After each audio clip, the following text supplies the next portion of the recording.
Thanks, Jody. And as she mentioned, I realize I am the only thing standing between you and free alcohol. So I will try my best to make it painless, if not short.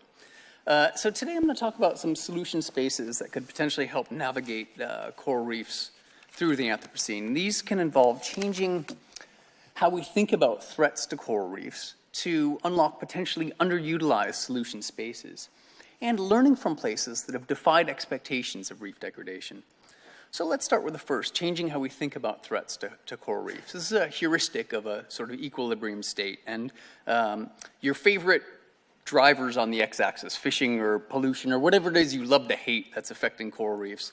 And as that driver increases in intensity, the system represented by the dot moves closer to a threshold. If it gets too intense, the system could go over the threshold and change into an alternate stable state, potentially algal slime or whatever. Now, our main theory in coral reef conservation tends to be that we should try to reduce this driver. If fishing's affecting coral reefs, let's reduce fishing. It's a common sense approach. The problem is common sense often fails us. You see, we often think of the key drivers of change on coral reefs as being fishing, pollution, and climate change. These then affect ecosystem goods and services and have knock-on effects to human well-being. We often think that if we can just reduce these drivers, we can save coral reefs and benefit people in the process. The problem is these efforts rarely result in intangible sort of coral reef benefits or desirable coral reef outcomes at meaningful scales because they fail to address the underlying conditions that are causing people to, for example, overfish, right? They tend to be focused on the symptoms rather than the causes. And I think I probably had this actually best explained to me by an ecologist, a very sort of famous marine ecologist at my first Pew Fellows meeting. And he said, you know, if you ask a ecologist what the problem is, they'll say something like fishing or pollution. But if you ask a social scientist, they'll say markets or poverty. And what he was getting at was a fundamental concept in human geography of proximal and distal drivers, right? And distal drivers are underlying structural traits in the social system that have indirect effects on coral reefs by mediating the proximate drivers, right? So the amount of money that somebody has in a bank account has it doesn't affect the number of fish in the sea. If you put 50 bucks in the bank account, the number of fish don't change, but it can affect their behavior, right? It can affect the amount that they fish, their willingness, their ability, and the technology they use, and that does directly affect the number of fish in the sea. The flip side of it, though, is that well, I guess one way to think about it, particularly in the ways, in the places that I work, places like Kenya and Indonesia, where there are few barriers to entry in the fishery, that, you know, when you try to restrict things like fishing without addressing these underlying causal mechanisms, you're essentially just trying to plug a leaky dam, and every time with a digit, and every time you try, another leak is going to cause up. And what you actually really want to do is reduce the amount of water behind the dam. And so, you know, you're sort of mixing the means with the ends on that. But the flip side of this approach is really thinking that there's a whole bunch of different policy levers that are potentially untapped. And I want to give you guys an empirical example that compares the relative influence of a range of different distal drivers.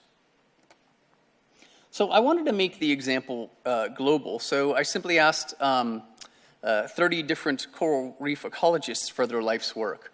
And as you guys well know, most scientists would rather part with vital organs than their data. But I'm not sure what people were thinking. They were absolutely phenomenally collaborative. We ended up collecting about 7,000 surveys from 2,500 reef sites across 46 different countries, states, and territories. At each site, we looked at parrotfish grazing rates, levels of predation, biomass, trophic level, functional diversity, and phylogenetic diversity of the reef fish assemblage. Today, I'm just going to talk about biomass. It reflects a broad selection of key ecological functions, but it also importantly represents what's available to people, right? The biomass on a reef is the amount of fish that people could kill and eat. So this is a map of biomass at our study sites, and small red dots means there's pretty much no fish there, and big green dots means there's lots of fish there. And what you really see there is that there's a lot of variability. So to explain this variability, we constructed a Bayesian hierarchical model that predicted reef fish biomass as a function of key social drivers while controlling for some key environmental conditions. These included things like depth and habitat and productivity and the types of sampling that people use. Those are what we call our nuisance parameters. I'm not actually interested in those, but we just controlled for them in the model. The social drivers we looked at could be grouped into 4 broad categories of drivers, right? These include aspects of human demography, so population size, population growth rate, right? How much the local population had changed in the last 10 years, an index of local pressure. So that was the size of the settlement, the nearest human settlement to our reef site, also considering the accessibility of it, so how far it was. We used an indicator of travel time. So it's a metric that integrates both size and accessibility. We constructed a similar index of sort of what we call potential market interactions there. And likewise, this was the size and accessibility of the nearest sort of provincial capital or port. This theory has got a long history in economics and geography. Has been used since the 1880s to predict trade and migration flows, so there's a long history of that. We looked at aspects of human development, socioeconomic development, including the Human Development Index, which integrates literacy and life expectancy and wealth, and an index of tourism relative to local, tourism arrivals relative to local populations. Lastly, we looked at aspects of institutions and governance, including what types of management were in place and how well complied with it was, and also a World Bank metric of governance quality called voice and accountability, which measures people's perceptions of how well their voice is accounted for in the political system. So I'm not going to go through and show you guys the actual sort of model outputs or coef plots or anything like that. I won't bore you with that. I'll just highlight the covariates that came out quite strongly in the model. And one that's perhaps not surprising is management and compliance was positively related to reef fish biomass. So if you stopped killing fish and people complied with those rules, there would be more fish. There was a positive but somewhat uncertain relationship with the Human Development Index. So the more developed a country was, the more likely it was to have fisheries in better condition. And interestingly, the population growth rate was positively related to reef fish biomass. And this is probably counterintuitive. It's the opposite of what we sort of originally hypothesized. But there's substantial evidence of this from both marine and terrestrial systems, and is typically explained by migration, human migration to areas of high environmental quality. For example, to the borders of protected areas. There was a paper in Science which looked at that in terrestrial protected areas. We found a negative relationship between our indicator of local pressure and reef fish biomass, not surprising. But interestingly, and perhaps well introduced by the previous speakers, that the strongest relationship we found between all of these drivers was our metric of potential market interactions there that had the strongest relationship with reef fish biomass. Now, just 2 key things that I want to point out here is, one is that reef governance is largely focused on these 2 issues, right? It's about sort of local threats and developing management and hoping that that's complied with, right? But the point is that there's these underutilized policy levers which are having at least as strong an influence on that, right? So, you know, World Fish is addressing things like poverty reduction, but that is not the standard marine conservation approach, and maybe it needs to be. Likewise, you know, there's an increase in the types of sort of market-based interventions that are happening, but it is not the standard marine conservation approach, right? And I would argue that with the markets, it's difficult to sort of take them away. So this is a difficult driver to reduce. We could consider reducing the rate of change, right? The way that it's increasing through things like sensible infrastructure development. But it's difficult to sort of take markets away. That involves raising cities, which is terribly unpopular. But one of the things that we can think about, which Christian alluded to in the previous talks, is, you know, markets influence key aspects of human behavior, right? It changes the way that people are willing and able to become involved in collective action. It changes their preferences to harm other people. They become more willing to hurt other people when markets are present, and it changes their preferences for equality. So if we can manipulate these, if we can find ways to buffer these aspects, so when markets are there, they still participate in collective action, or they become less inclined to hurt others. We can actually, in a sense, we can have better environmental outcomes with the given level of driver. And that brings us to the next option, which is about learning to better cope with strong drivers, right? And essentially what this serves to do is push that threshold out. And the key question is, can we modify the relationship between the driver and the ecosystem state such that a given level of the driver has less of an impact, right? And I want to give one example of a way we can approach that by identifying and learning from outliers. And in this case, I'm talking about outliers that are doing well despite strong drivers of change.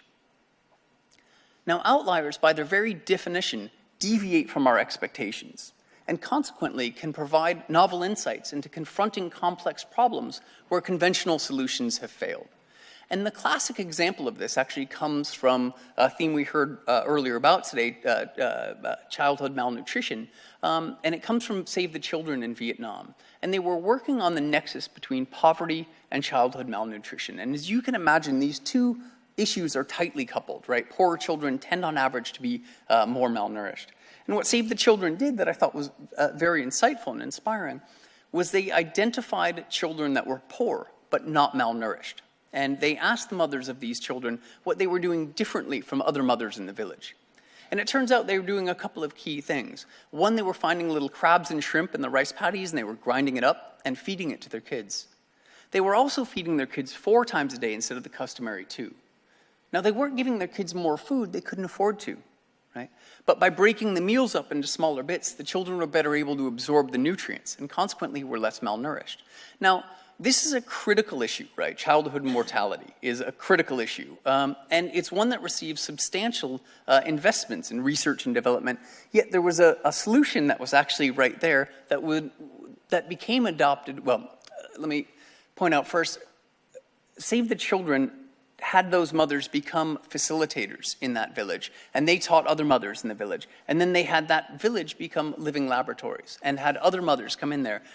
They cut childhood malnutrition by 65% in the target villages and reached over 2.2 million households. And as I was getting at earlier, this is an area that's received substantial investments. There are things like golden rice, which has micronutrients in it, that people simply don't want. They won't buy it. They won't eat it. It's the sort of rice that's got extra vitamin A infused in it by Monsanto, and people don't want to buy it, they don't trust it, they simply don't adopt it. So there's technocratic solutions right there that people don't adopt. Yet this local solution became widely adopted. So this type of bright spot or positive deviance analysis has been used in fields such as business, human health, and human development to uncover local solutions and governance systems that work in the context of widespread failure. And I thought it's got a lot of promise for marine conservation. So earlier I presented our Bayesian hierarchical model, and this set the basis for our expectations. So then we looked for outliers, which were places that were doing better than expected given the conditions they were exposed to. In Nerdish, this would be the deviations after having accounted for the covariates. Now, we use 2 standard deviations from expectations as a conservative definition of an outlier. And of course, you guys will all remember 1 standard deviation is where about 2/3 of the data lie, and 2 is where 95% of the data lie. So these were really the extreme outliers there. So our bright spots tended to be concentrated largely in the Pacific. They included some remote areas, but the majority were in populated places. That includes Kiribati, Solomon Islands, Papua New Guinea, and parts of Indonesia. I want to emphasize that, just really quickly though, that these are not the most pristine places there. This is not the places with the most absolute biomass. These were the places that were doing better than expected given the conditions they were exposed to. Some of our bright spots had biomass levels that were below the global mean. But we also looked at some dark spots. These were the places that were doing much worse than expected given the conditions they were exposed to.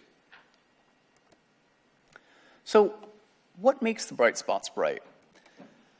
The answer to this question is really going to rely on some detailed site-level investigation into the environmental conditions, the environmental and ecological processes there, the social and institutional conditions, the technological innovations and uses at place there, and that's going to require detailed site-level work, and that's in the process. right? That's the focus of my Pew Fellowship and my future fellowship. So that's sort of an ongoing thing over the next couple of years. But as a hypothesis-generating exercise into what some of these might be, we surveyed local experts about these types of conditions at the 15 bright spots, the 35 dark spots, and 14 spots that performed pretty much exactly as our model predicted. So bright spots tended to be near deeper water, which may have provided a refuge for corals and fish. Dark spots, however, they were more likely to have had a recent, so in the past 5 years, environmental shock. This could be a cyclone or a coral bleaching event. I think this finding is particularly worrisome in the context of sort of back-to-back bleaching events we've experienced in the last couple of years. Bright spots tended to have certain sort of cultural practices or connections with the reef. And I'll give one example from a bright spot I worked at in Papua New Guinea for the last 15 years. This place uses an adaptive rotational closure system, right? So they close off the reef periodically for a few years, every couple of years. They've got a marine tenure system which allows them to exclude outsiders from fishing there. And they have initiation ceremonies which allow certain people to access certain types of fisheries, but not everyone can go, so there are barriers to entry there. There's high levels of engagement by local people in the management process, and there's perhaps counterintuitively to people's expectations, there was higher levels of dependence on natural resources. Now, decades of scholarship in common property showed that people become more likely to invest in solutions when their livelihoods depend on it. Dark spots tended to have more intensive netting, which could damage habitat, and access to freezers, which allowed people to stockpile fish to send to markets. So just to wrap up very briefly, I think there's an opportunity for us to embrace a broader range of potential policy levers. In our study, markets were the strongest driver of change on reefs globally, yet they are not mainstreamed in most reef conservation activities. And I think perhaps there's space for this to happen. And there's the potential to learn from places that have effectively confronted these strong drivers of change. I would argue that investments in strengthening fisheries governance, particularly aspects of ownership and local involvement, could facilitate innovative conservation actions that could help communities defy expectations of global reef degradation. Thanks.